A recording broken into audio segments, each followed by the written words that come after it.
Assalamualaikum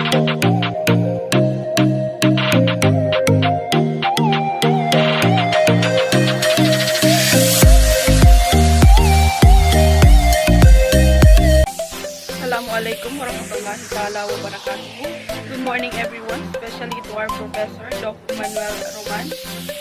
I am Lamra Arsad and my report is about care of the playground and community uses of school buildings. School administrators should regularly review playground maintenance tips with staff. To ensure that children stay safe while playing, proper maintenance of your equipment and the surrounding area is essential. Correct upkeep includes designating a maintenance committee, gathering the right equipment, creating a maintenance schedule, and keeping your public playground clean. So how to maintain a school playground? School playgrounds are places where students learn through play. It's an extension of your school building and benefits from the same amount of maintenance. There are many steps to maintaining your school playground, including creating a maintenance team, using the right equipment, and installing protective elements. Use these playground maintenance tips to help keep your school play space safe, attractive, and lasting for years. First, decide who will be responsible for maintenance. Maintaining a school playground is only possible if it's clear who will check for issues and maintain the area. Designate a committee or hire a service and look for local service providers who can check in often.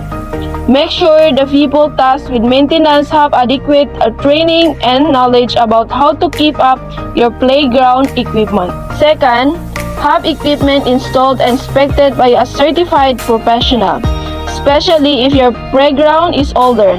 Hire qualified professionals to attest to every component's safety.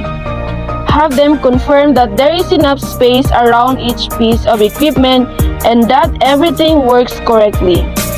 Get professionals to check whether the playground meets current safety standards and ask them to pay attention to surfacing in particular, which tends to need replacing and maintenance before playground elements like slides and swings. Third one is install a fence and protective barrier. School playground equipment is for the students, and you want to ensure no one is using it off hours and potentially causing damage. Installing a fence, gate, and other protective barriers or even an alarm system can help you reduce maintenance tasks related to graffiti, vandalism, and incorrect use of your playground. Fourth is create a written schedule of visual inspections. Have the playground inspected often. Even a quick check every morning before students arrive is a good idea. Whenever someone surveys your play area, make sure they sign off so you can see when inspections took place. Next, set up a system for reports. Do teachers, parents, and students know who to tell about any problems with play equipment? Do you have a central system to collect this information so you can promptly fix any issues and immediately close down the playground until someone makes repairs? Take the time to set up this kind of system for the sake of child safety. Next, read the manuals. Check the instruction and maintenance manuals that came with your equipment to understand what maintenance you should be performing and when. Install shade structures. Canopies and shade structures reduce UV damage, which can help cut down on some maintenance, such as paint fading from the sun, and thus help your investment last longer. Let us now move on to the community uses of school building. Community uses of school building. Existing school facilities in most cases offer significant opportunities to satisfy not only the learning needs of all learners, but many of the social and recreational needs for the community. School building, their contents and grounds often represent the largest single asset of most communities. Unfortunately, most communities in this country continue to use these resources at a rate that is about equal to 30% of the available daylight hours. While it is true there are major shifts occurring in student demographics, curriculums, and testing standards. The fact remains that school buildings in this country, by and large, are substantially underutilized. The degree of this underutilization tends to be lower in rural areas where small towns have historically used their facilities for a wide variety of community services. Pressures are building. However, to expand the use of local school facilities during and outside of the traditional school day, only part of this pressure can be explained by the growing demand for improved educational test scores. Increased demand for community services and the high cost for housing and maintaining the facilities for these services have forced communities to consider additional uses for this investment. So there are 5 basic categories of after-our school activities.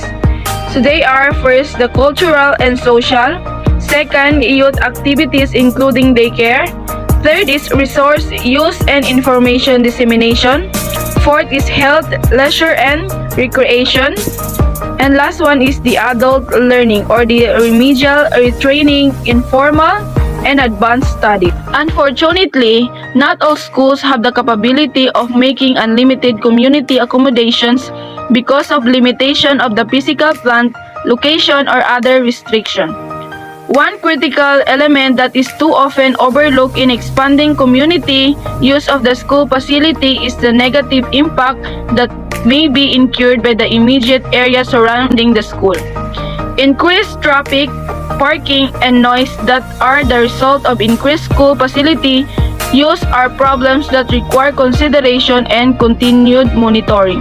Care should be taken to ensure that these difficulties are not overlooked. So there is a clear trend toward expanding the utilization of K-12 facilities through year-round schooling, extended school teaching periods, and increased extracurricular activities, as well as an increased recognition of the value to society of a lifetime of learning.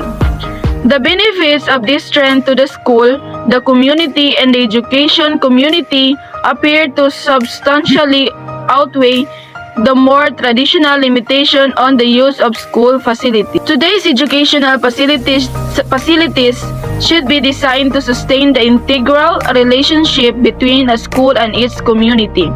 They should be places where creative configurations of space expand their use to encompass early learning and adult education, where learning occurs after hours, late at night, and on weekends, where top-school partnerships linked with businesses and collaboration with higher education are encouraged and supported. They should enable learners of all ages and serve as center for lifelong learning.